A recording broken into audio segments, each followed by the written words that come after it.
And here we go for yet another instalment of the whole Sailing Miss Daisy dream / nightmare for me, if you like.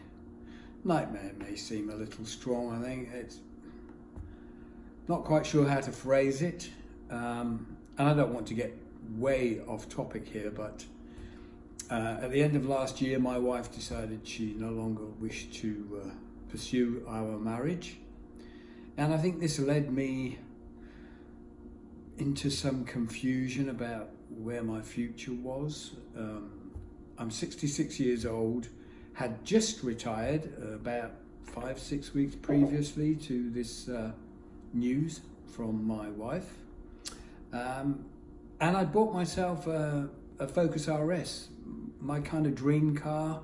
You have to be European, you have to understand that,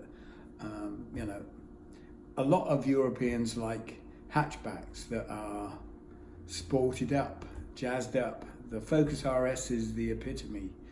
A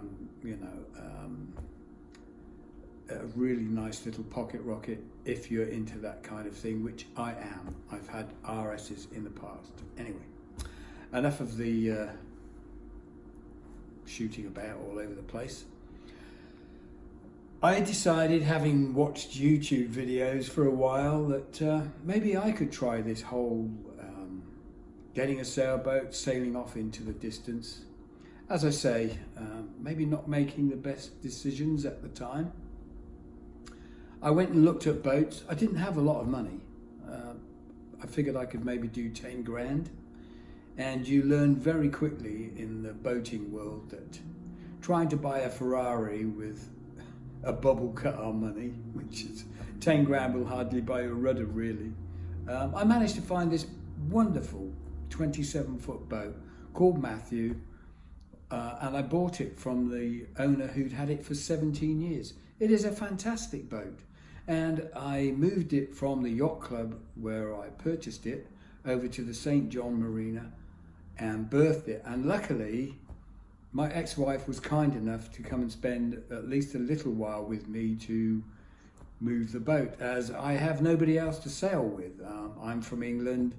I met my wife in Edmonton and we moved back to Moncton here because her family live here.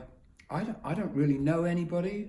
I was a long-haul truck driver before I retired, and this left me with so few friends. I know guys from work, but none of them are, sailors or into sailing in any way.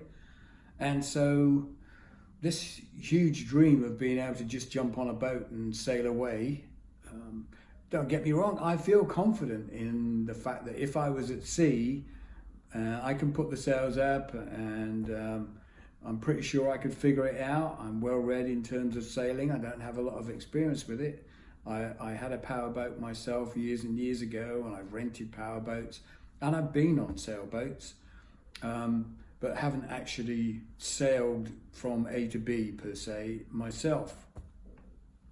Of course, this means now, what do I do about this boat? Berthing it was an absolute nightmare for me, and that was with somebody on board, full stop. It didn't help because we didn't have a slip. We had these pilings, one each side. You reverse up against a walkway. My boat has an outboard on it, so you can't get completely to the walkway, and my stern rail doesn't have a gate in it. Not only do I have to lasso pilings while I'm trying to reverse it in, but then I need to be a gymnast to get off the boat. So to cut a long story short, with huge disappointment, I put the boat back up for sale. I haven't moved it since I made that crossing on the first. I think it was the 1st of July, either the 31st of July or the 31st of June, 30th of June, I beg your pardon. And the boat has sat there in the St. John Marina. And I've actually got somebody who's willing to look at it today, so I'm going to drive over from Moncton to St. John now and see what transpires.